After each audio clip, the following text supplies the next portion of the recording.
ఇక తెలంగాణ రాష్ట్రంలో రిటైర్ అయిపోయిన కూడాను ఇంకా పదవుల్లోనే కొనసాగుతూ ప్రభుత్వ ఖజానాకి గండి కొడుతూ ప్రజాధనాన్ని కొల్లగొడుతున్నటువంటి ఉద్యోగుల గురించినటువంటి విషయాలు ఇప్పుడు ఒక్కొక్కటిగా బయటికి వస్తున్నాయి. వాటికి సంబంధించినటువంటి సమాచారం అంతా ఇప్పుడు ప్రభుత్వం రాబట్టింది. దానికి సంబంధించినటువంటి ఒక సర్క్యులర్ కూడాను ప్రభుత్వం విడుదల చేసింది. అయితే జిహెచ్ఎంసీలో రిటైర్డ్ అయిన తర్వాత కూడా ఇంకా పదవులను కొనసాగుతున్నటువంటి ఈ అధికారుల గుండెలో రైలు పరిగెడుతున్నాయి. ఎందుకంటే ఇప్పుడు కొత్తగా వచ్చిన సర్కార్ కొత్త జీవో తీసుకొచ్చి వారిని దానికి సంబంధించినటువంటి డేటా అంతా 24 గంటల్లో ప్రభుత్వం దగ్గర ఉండాలని చెప్పేసి ఆ సర్క్యులర్ జారీ చేయడంతో ఇప్పుడు వాళ్ళు ఇక ఆందోళన పడ్డట్టు పరిస్థితి ఇప్పుడు నెలకొన్నది.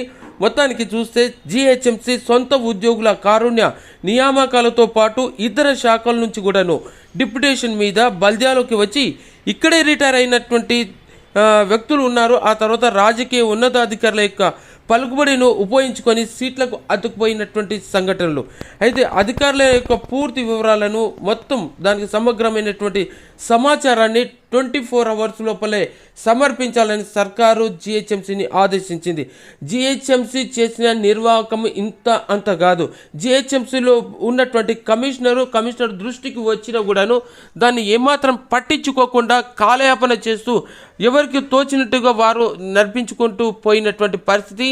ఇలాంటి పరిస్థితి కేవలం ఒక్క ఉదాహరణకు తీసుకుంటే కాపురా సర్కిల్లో ఉన్నటువంటి అధికారులను చూసుకున్నాలే కాస్త ఆలోచిస్తే కూడాను అక్కడనే కొన్ని ఏళ్లుగా పాతుకుపోయి ఉండి కాపురా సర్కిల్లోనే ఉద్యోగాలు చేస్తున్నటువంటి అధికారులు కూడా చాలామంది ఉన్నారు.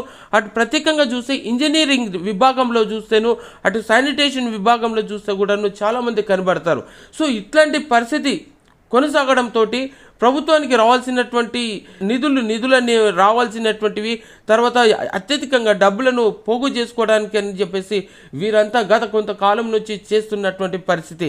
అయితే దీనికంతా సంబంధించినటువంటి విషయాన్ని సర్కార్ నుంచి లిఖితపూర్వకమైనటువంటి సర్క్యులర్ కూడా రావడంతో గత ప్రభుత్వ హయాంలో పైరవులు చేసుకుని ఉన్నతాధికారులకు లక్షలాది రూపాయలు లంచాలు అప్పగించి వివిధ పోస్టుల్లో కొనసాగుతున్నటువంటి అధికారుల యొక్క వివరాలను సర్కారు తరఫున చీఫ్ సెక్రటరీ శాంతికుమారి ఆదేశాలు జారీ చేసింది. ప్రభుత్వానికి వెంటనే దానికి సంబంధించినటువంటి వివరాలన్నీ రావాల్సిందని చెప్పేసి ఖరాఖండిగా చెప్పేసింది. ఇక మరింత లోతుగా విషయానికి వస్తే 4 దశాబ్దాల క్రితమే హైదరాబాద్ నగర పాలక సంస్థగా ఆవిర్భవించినటువంటి జిహెచ్ఎంసీ 13,000 పోస్టుల వివరాలు, వీటిలో కారుణ్య నియామకాలు, రిటైర్డ్ అయిపోయినటువంటి ఉద్యోగుల వివరాలతో పాటు జిహెచ్ఎంసీలోని రిటైర్డ్ అయ్యి అదే పదవిలో కొనసాగుతున్నటువంటి అధికారులు, అంతకన్నా ఉన్నతమైనటువంటి పోస్టుల్లో ఉన్నటువంటి సర్కిల్ జోన్ ప్రధాన కార్యాలయాల్లో కొనసాగుతున్న దాదాపుగా 500 మంది ఉద్యోగుల యొక్క వివరాలను అంతా సిద్ధం చేయడంతో అడ్మిన్ సెక్షన్ బిజీగా ఉన్నట్టుగా సమాచారం తెలుస్తుంది. మొత్తానికి చూస్తే మంగళవారం నుంచి కూడా రాత్రి కూడా విధులు నిర్వర్తించి బుధవారం మధ్యాహ్నం వల్ల అప్పటి వరకల్లా ఈ నివేదికనంతా సిద్ధం చేయాలని చెప్పేసి ఉన్నతాధికారుల ఆదేశాలన్నీ జారీ అయినట్టుగా తెలుస్తుంది. అయితే దీని సందర్భంగా 6 నెలలుగా నిలిచినటువంటి ఈ కారుణ్య నియామకాలు ఏవైతే ఉన్నాయో దానికి సంబంధించినటువంటి విధి నిర్వహణలో మృతి చెందినటువంటి ఉద్యోగుల యొక్క వివరాలను సైతం కూడా సిద్ధం చేయమన్నట్టుగా తెలుస్తుంది. ఇక జిహెచ్ఎంసీలో వివిధ హోదాల్లో విధులు నిర్వహిస్తున్నటువంటి కార్పొరేషన్ పర్మనెంట్ ఉద్యోగుల వివరాలతో పాటు ఇతర శాఖల నుంచి వచ్చి మెడికల్ ఆఫీసర్ స్థాయి మొదలుకొని జోనల్ అదనపు కమిషనర్లు విధులు నిర్వహిస్తున్నటువంటి ఉద్యోగుల వివరాలతో పాటు అవుట్సోర్స్ కాంట్రాక్ట్ మరి ఇతర ప్రాతిపదికలతోటి నియమితులైనటువంటి ఉద్యోగుల యొక్క వాళ్ళ యొక్క డీటెయిల్స్ అన్నీ, వారి నియామకం, చెల్లిస్తున్నటువంటి జీతభత్యాలతో పాటు వారికి అందిస్తున్నటువంటి సౌకర్యాలతో కూడినటువంటి పూర్తి నివేదికను పంపించాలని చెప్పి సర్కార్ ఖచ్చితంగా ఆదేశించింది. దీంతో అవుట్సోర్స్ కార్మికులుగా విధులు నిర్వహిస్తున్నటువంటి సుమారు 28,000 మంది వివరాలతో పాటు పెండింగ్లో ఉన్నటువంటి కారుణ్య నియామకాలతో పాటు రిటైర్డ్ అయ్యి మళ్ళీ అదే సీటులో కొనసాగుతూ ఉద్యోగుల వివరాలను కూడా జిహెచ్ఎంసీ అడ్మిన్ సిద్ధం చేసినట్టుగా సమాచారం అందుతోంది. మొత్తం మీద చూస్తే మొత్తం ఒక తేజాబ్తో కడిగి పారేయాలన్న రీతిగా ఇప్పుడు సర్కార్ తయారైందనే చెప్పొచ్చు. అక్రమంగా డబ్బు సంపాదిస్తూ అదే సీట్లో కొనసాగుతూ ప్రభుత్వ ఖజానాకు గండి కొడుతున్నటువంటి ఉద్యోగుల వివరాల చిట్టా అంతా ఇప్పుడు బయటికి రాబోతుంది.